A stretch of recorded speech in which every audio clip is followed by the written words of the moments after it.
you came on, you were talking about your grief book, and it's interesting, grief keeps coming up in motherhood, but we were talking about how mothers are so innately tied to the value of life because we help create it, we carry it. But I think understanding grief at all levels is very important. And it's important to understand children grieve as well. And so please tell me more about your book that's specifically for children that are grieving. For sure. So it is called The Grief Monster. And he's actually very adorable. When you see the picture of him, if you buy the book, you're going to be like, oh my God, I love him. And I think that was the reason why I wanted to make it not to touch a child's heart and realize that, while grief can be really scary, it also is something that is part of our human experience. Mm-hmm. And it's also really necessary, I believe, to teach our children emotional intelligence. I was not taught emotional intelligence. So like, things are evolving, generations before us, our grandmother didn't even know it existed. Our mother wasn't capable of even knowing that it existed either, and wasn't able to feel the feelings. And I feel like now the generations are doing the work to understand this so that we can now pass it on to our children. And so this book is about a little boy that loses his dad. And this is from my lived experience. My children lost their father in 2020, tragically. And this book was really born from this grief experiencing for myself, this grief that my children experienced. And it really has blossomed into something so huge, because I have literally adults saying, you know what, I lost my father and I read your book and it helped me process my own grief. And the fact that I'm getting this feedback that it's not just for children really touches my heart, because I'm recognizing that it was meant for the world, because I noticed as my kids were grieving, there was not a lot of books. My younger son was very young when it happened.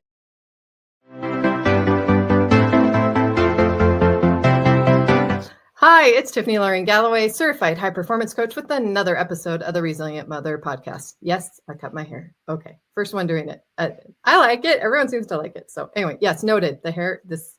I did cut it.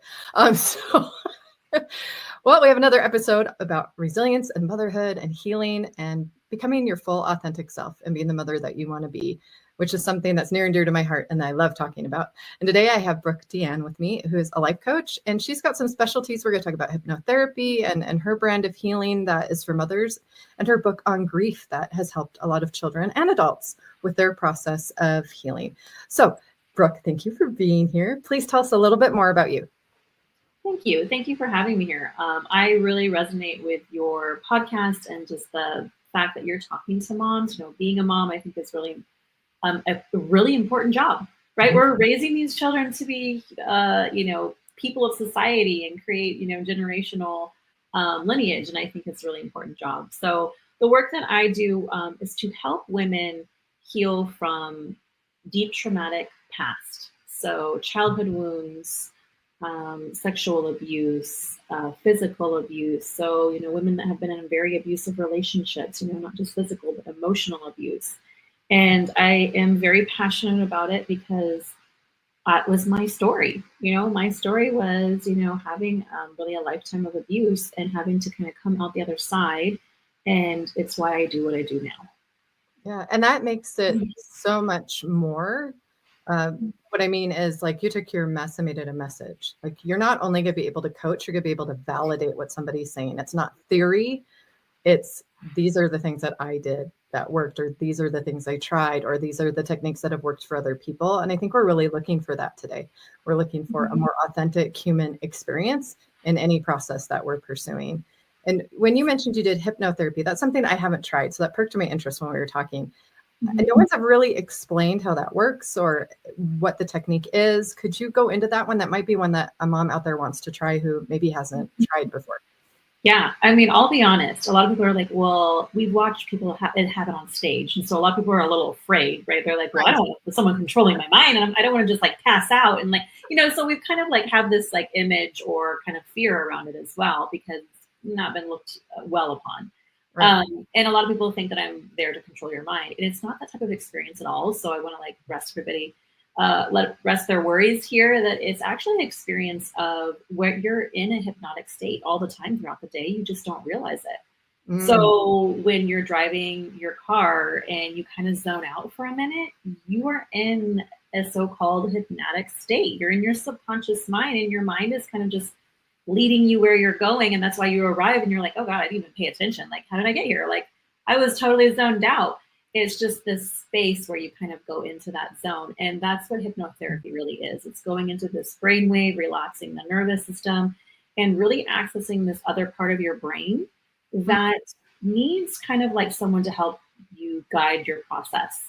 Because this part of our brain, which is the subconscious, is very, it's like your protector. It doesn't want you to kind of always see all of the things, but it's also holding every belief, every trauma, every experience. And from all of this, you create your habits, your everyday life, your thoughts, your beliefs about yourself.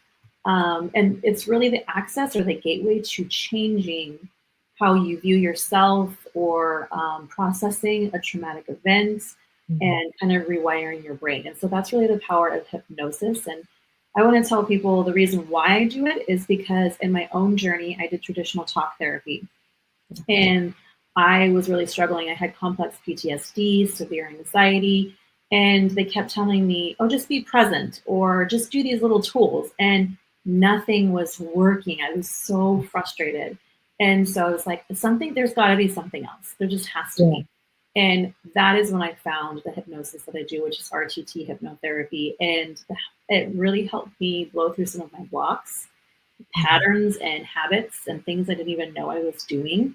A lot of women use it for emotional eating. A lot of women use it for, it doesn't have to be like deep trauma. It can be things that you're doing in everyday life that you're not actually kind of getting a grasp on, right? Like, and you're continuing to do the pattern and you're like, God, why am I still in the same place this year as I was last year? Well, because there's some things blocking your access and way to kind of changing how you operate. Yeah. And sometimes it takes hitting a low to be aware of that, or being proactive to be aware of it. When you show up and there's something happening, we've had other guests on that talked about, like, I was yelling at my kids. I didn't want to be that mom. So then I figured out why I was yelling at my kids, so that I could change it, so I could fix it. And or I wanted to break the generational pattern, or I just didn't want to live that way anymore. But it can simply be, I just want to improve. And I don't know why I'm running into this barrier, or I feel stuck in this state. Because we all can move. The brain is changeable. And I think this is important on two fronts, because when you understand this, you're more conscious as a parent to what patterns you are feeding into your child's brain.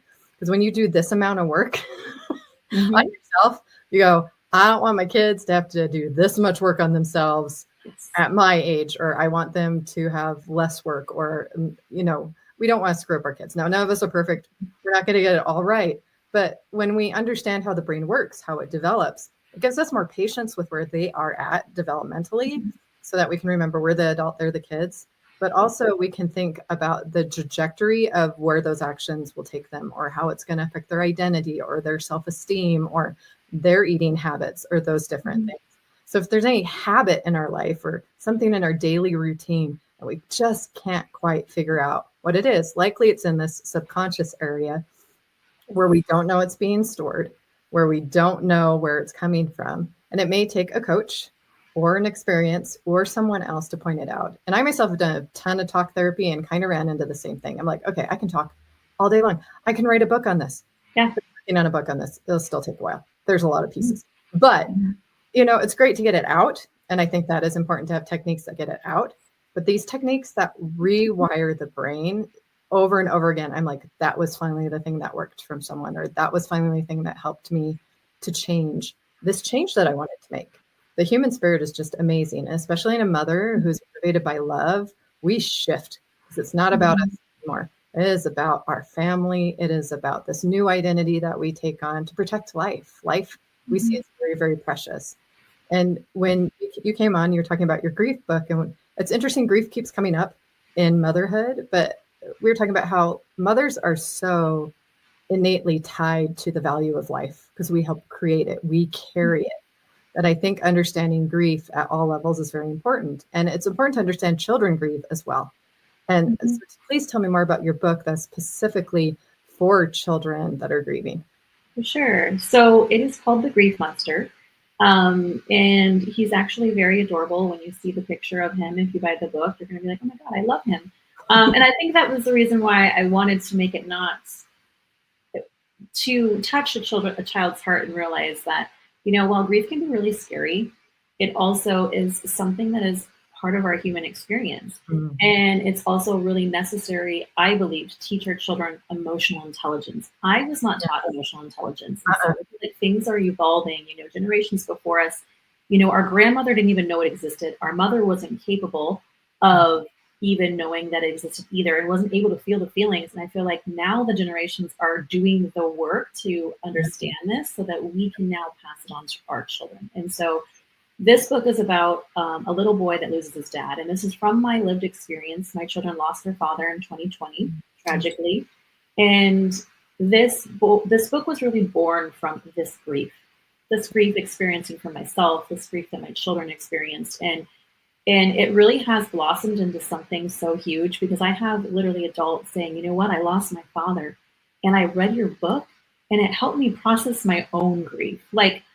And the fact that I'm getting this feedback that it's not just for children really touches my heart, because I'm recognizing that it was meant for the world. Because I noticed as my kids were grieving, there was not a lot of books. My younger son was very young when it happened, and there wasn't so much availability to be able to help process grief. And I just noticed a lot of the grief books didn't even really talk about like what really happened.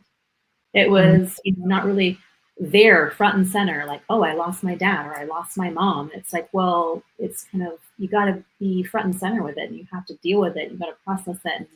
I think that's the most important piece, is helping children to realize that grief is scary and it feels really deep and heavy, but you also are allowed to get support and talk about your feelings and cry as hard as you can. And it's not bad if you cry. I think a lot of times we used to be told, stop crying.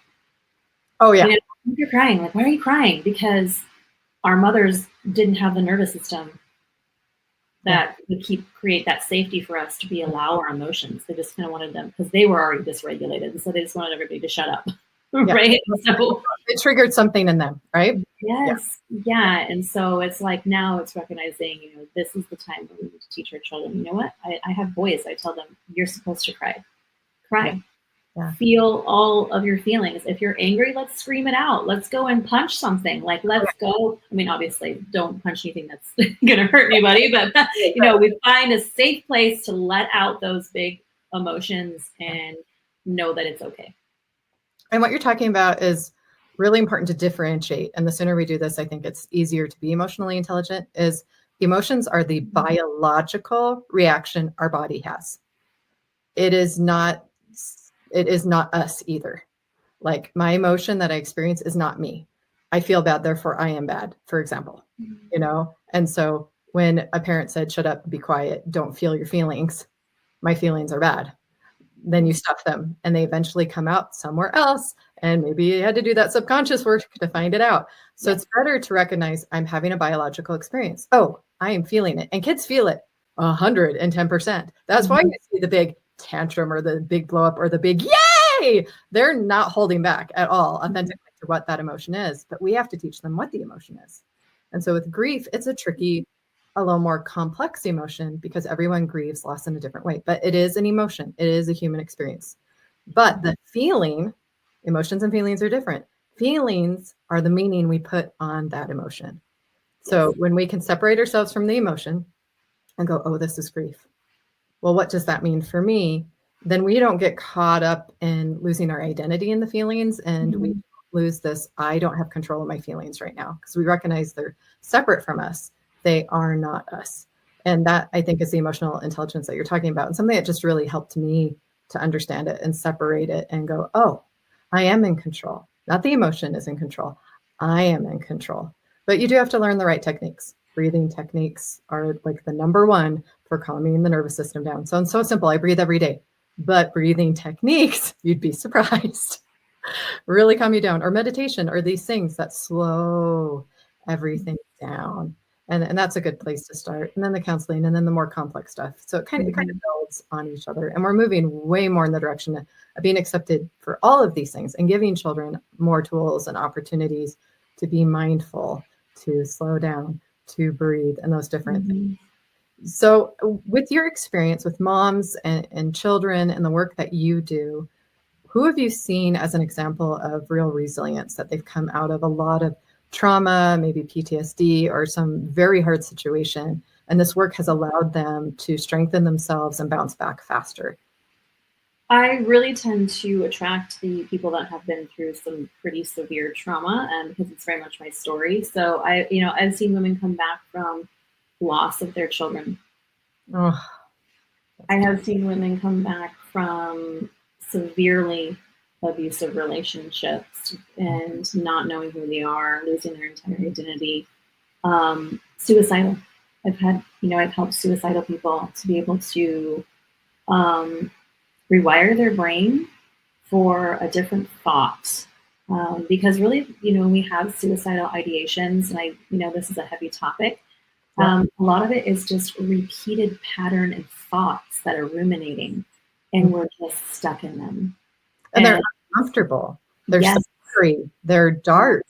And so if you're someone that has been told never to feel your feelings, or you've never been allowed to fail, and you do for the first time, or you experience a dark emotion for the first time, and you're not in that home environment anymore, you're not in where you just shut down, eventually it all comes out. And often I feel, in my experience with people who have been suicidal with some experience in my life, they just want the feeling to stop. It's too intense, or they're scared of feeling it any darker or any deeper, or that they want the thought to stop. They want, there's something that is so intense on their own, and they don't know how to get it to stop, that they need help one way or another. And sometimes that is an emergency situation for sure. And other times it's not. I still remember this time that I got a call from someone because they knew I'd had some experience with mental health and some different things. And they're like, my son has a gun to his head. What do I do? And I'm like, why are you calling me? Oh my God. This is a 911. This is not a call someone to help. This is a get someone there, get the gun away, go get them somewhere safe, get them calm down.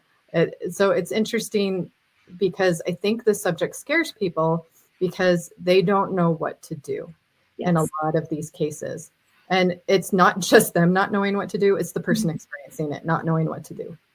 Because we feel in control, right? And as a mother, right, too, and I have very deep experience with this. My oldest was, he had suicidal thoughts when his dad died. And so, that comes to a space knowing that, when kids don't feel like there's any other way out, or they don't understand how to process their grief, this is also going to create these darker thoughts, right? And so it's about being able to witness this in your child and then realize, oh, you want to control this thing, but really what they need is they need a supportive space. And they just need the help to rewire the thought system that is telling them that they want to end their life. And nothing they say or feel is wrong.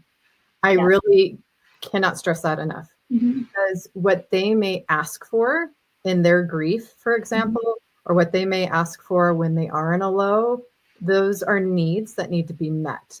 It's kind of like when someone's dealing with an addiction, right? Or there's a negative behavior that's not serving them, and you just want to tell them to stop. That's not how it works, because that pattern or that need is being met.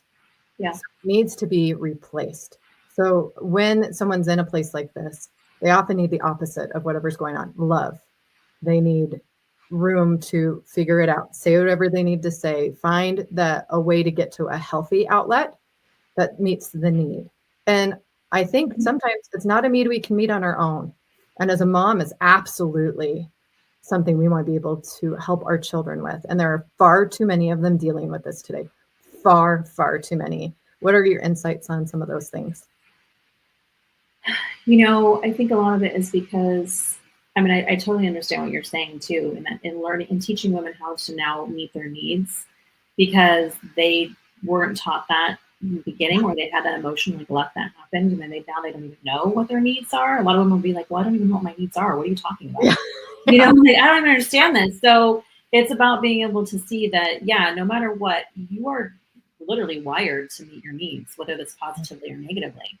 And you're going to search for however that looks for. So it's about recognizing, I think, in your children, what's coming up for them, right? How are they meeting their own needs? And then how can you learn how to support them if what they're doing is a negative pattern or a negative thing? So rather than calling it out, okay, well, what do they need? What support do they need? Yes. Rather than me getting irritated or frustrated because they haven't figured it out or haven't done something different. Why is this coming up? You know, or it scares you. What Yeah. they're saying scares you, that you can't come at it with fear. Like you're absolutely right. How do I meet my child where they're at and help them? Yes, exactly. How do I support them? So not making them feel shame. So if they're meeting a need in a negative way, not making them feel shame, but rather being like, okay, well, let's realizing what you can do on the back end to kind of help support them without them even knowing, honestly, that that's what's been happening, right? And just kind of witnessing that.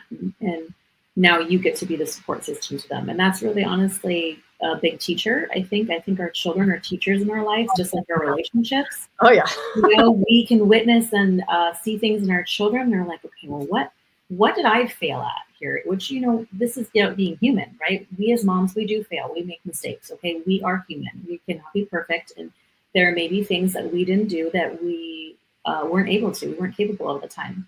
You know, for myself, that was part of my journey, right? Having been very abused and having to just kind of survive my whole entire life, even when I was a younger mother.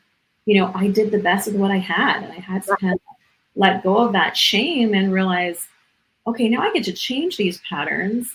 Now I get to help support my children and see, you know, where did I fail? Where did I make some mistakes, and how can I rectify this and, you know, reconcile with them, so I make sure that I support them the best way so that they can now go on to be partners and, you know, fathers and whatnot, and be strong, masculine men that are healthy and not wounded.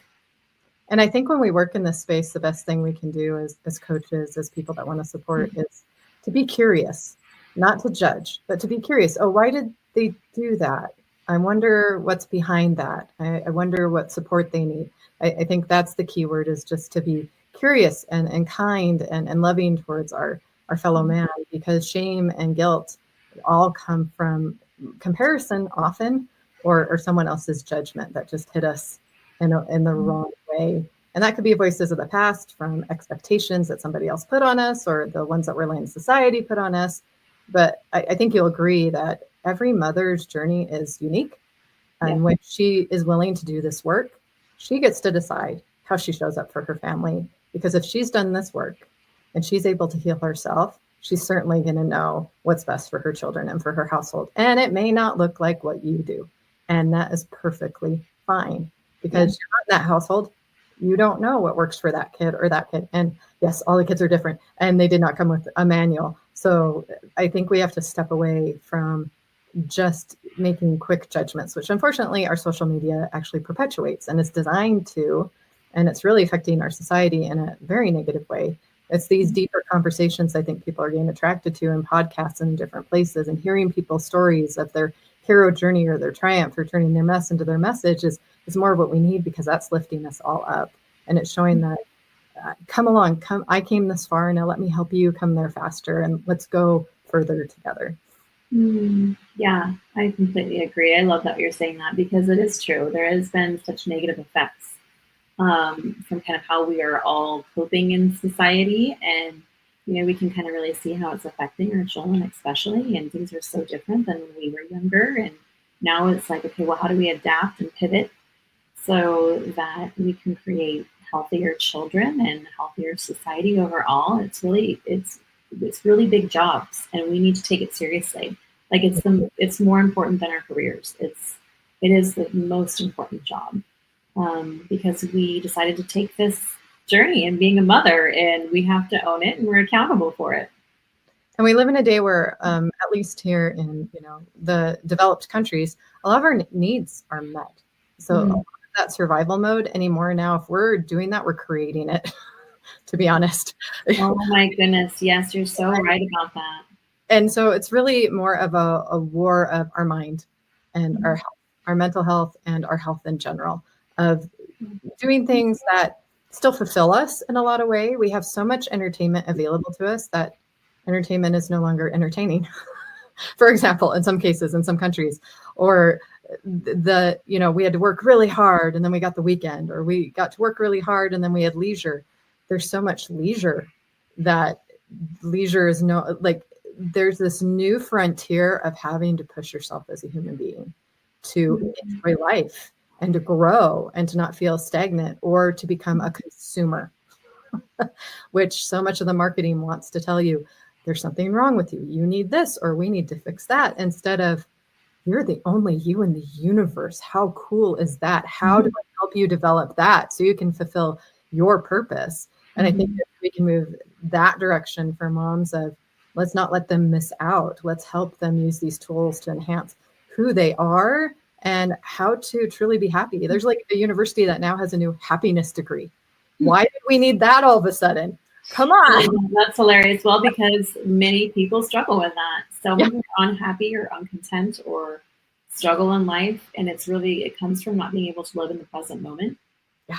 And to no longer have gratitude for what you do have. I mean, there's some simple things that you can change and shift in your everyday world to kind of get back into that space. But we're running like into the future all the time. We're always thinking about what's the next thing, and we're not just being able to, what you talked about, be in stillness, right? When we talked about meditation and sitting with ourselves and, creating this space where we actually have time to even think or process emotion or process feelings, or, like we're just ignoring all of it and then we're numbing it.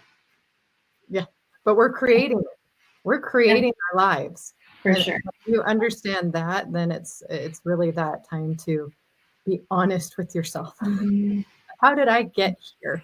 So only things I have control of are me and what I do in this moment. You have control of nothing else when it comes down to it. And that's scary to some, because you want to think you have some control. But really, to get to the future, yes, you look back a little bit for the patterns, what worked, what didn't work. But really, being present here with you in this interview right now, or if my child is across from me, or if I'm needing to take a breath and to slow down, like that, it's the small and simple things. It's not the big accolades. It's not the big fame, fortune, likes, follower. It's not in any of that, because so much of what we need now is inside validation, not outside validation of any sort. We need to be able to know this is me. And we want our children to own, this is me. I am awesome. I am amazing. And I'm enough. I'm worthy and I matter. And I can make a difference in the world just as I am, not with that lipstick on, or with that app, or playing that game, or having that many likes. And so we have to recognize what's going on in the world, take accountability, take some action. We're moving in a better direction with like teen Instagram accounts and different things, but there's so much more we need to do. There's so much more that we need to do to prepare our children and to let them learn what it is to be resilient in the new world.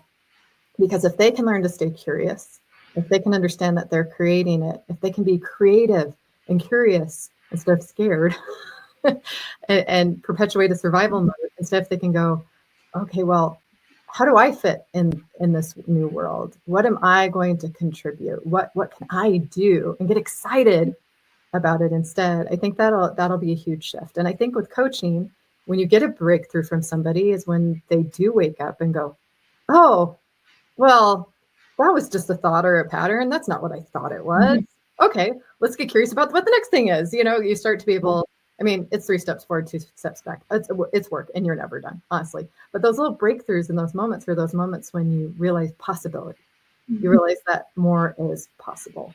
And we want that for this generation, because of things moving as fast as they are. They absolutely have to grab onto that and be able to run with it. Yes, I wholeheartedly agree. I think that's perfectly said. And for mothers too, like, don't feel bad that I didn't grow up with cell phones or computers or like a lot of these things that I'm trying to explain to my children that these things did not exist. It was Saturday morning cartoons and Disney Sunday movies. Like, you have so many choices thrown at you that I really need to teach you a couple of things that let you make the right choices. But ultimately, it's up to you. just like it's up to me every day. So one, I got to model it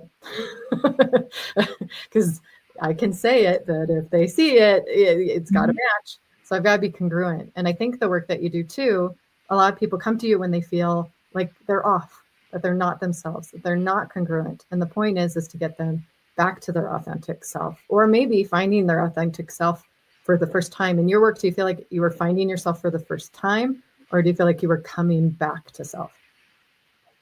Coming back home, because I'd never known what that was, right? Coming back into safety. So I think, I had very deep trauma when I was a young child. And so I feel like I had, dissociated my whole entire life. When I started to heal, I started to recognize that I had really never felt safe in my body. So it was like recognizing, wow, my body just literally never had felt like a safe place. And so it was like coming home, and then having the chance to feel safe in my body then led me to be able to embody my most authentic self and to know more of who I really was, and like break through all the masks of who I thought I had to be or who I was told who I had to be, because I was raised in a cult that told you who you had to be. You didn't have a choice. Yeah. And so there was a lot of components to that, but you're right. It's like the women that are like, you know what, I feel lost. I don't know who I am anymore. I don't feel like I know what my purpose is. I feel like I am just here. But like don't even know where you're going or what you have to offer. And there's like, it's lifeless, right? There's no joy. There's just putting one foot in front of the other and just getting through the day. And it's those women that have to find their most embodied self again, because something happened to make them not connect to this body anymore, and to not feel the life and the ability to thrive, and the ability to grow. So you become stagnant. You become just here, just existing. And nobody wants to feel like that. And that's really where I was. And it's the reason why I went through, I like to call it hell and back, to find how to get here faster so people didn't have to suffer as much as I did. Yeah, absolutely. Tell me if this is true. I know I've done my job as a coach if I see the light up back in their eyes. That's when I know. Either whether they're talking about something and it lights them up, I know that's for them, or that we've made a breakthrough or we've hit something important. Because when I see that spark back in their eyes and the lights and the sparkle, I don't know. You know what I'm talking about. Maybe not. I know what you're talking about. When it's like they just know that they have broke through something, right? They've broken through a pattern, or they've broken through a belief that they've had their whole entire life. Or they finally have realized that they don't have to hold on to this thing anymore because they thought it was part of their identity. And then it's like they get to this other side and like, oh my gosh, I'm free. Like this feels like so much freedom. And it's really about being able to be the person that you are meant to be, because a lot of women, we continue to attract the same type of partner too. Yeah. Because we don't really heal ourselves, and we don't really, come into a space where we're in that same energetic presence that we're going to attract a partner that's healthy, because we're not healthy inside, and then we're like, why am I not attracting the right partner? Well, because you're not healthy inside.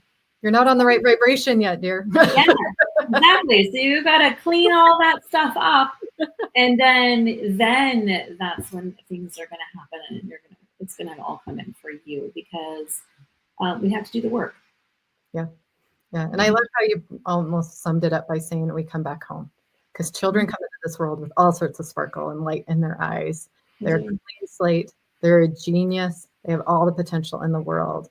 And along the way, things get in the way. And then we are coming back to that. We're coming back to self. We're coming back home to who we came into this world to be in the first place. And some of us need help. We're here to help, and we're helped to serve each other. And so, Brooke, thank you for sharing your story, being so vulnerable, and be willing to go to some important points that need to be made, because there's a mom out there that's facing that today, and that's what this podcast is about. If people want to work with you, where can they find you? Life Coaching Goddess, that's on the screen. That's my website, .com, and then I'm anywhere and everywhere on social media, so you can find me. Any last thoughts? I would say that just for the woman that is feeling lost, to be curious, get the support that you need. Don't think you have to figure it all out on your own, because it's really, connection is key. Connection is key in healing. Women especially, we have this feminine presence where we're able to really hold space, a sacred, safe space, and to be able to heal, show you that you can heal yourself, but also be that guide, that really beautiful guide to make it easier, the process more flawless, and for you to be able to kind of break through things that would have normally kept you stuck. And I think there's a lot of power in that. Yeah. And I hope someone is hearing this message and hearing a lot of hope. You can have gone through hell and back, and you still can come out the other side and be triumphant. It's up to you if you want to be the victim or the victor. And we are here to help if you want help. And there's many episodes on the podcast on different subjects for that reason as well. I hope you can find something in here to serve you and help you to be the resilient mother you always wanted to be. Thank you for being here, listeners. I believe in you, believe in yourself. God bless, and we'll see you in the next episode. Thank you for joining us today. Please don't forget to subscribe so we can share this message. We are a worldwide podcast with guests all around the world, and we want to continue to grow this community. You can find us on socials. You could also be a guest. Look for that link below if you'd be interested in being a guest on the podcast. If you know a sponsor or would like to be a sponsor, please reach out to me or Catherine as well. Sure. We want you all on this journey. We want to hear your stories. We want to share your stories. We want to gain strength from each other because together we're stronger. And to never forget the blessing of being a mother and what we're creating. We're creating the future every single day of our lives. So get on this train with us and let's do this thing, moms. I believe in you, believe in yourself. God bless, and we'll see you around. Take care.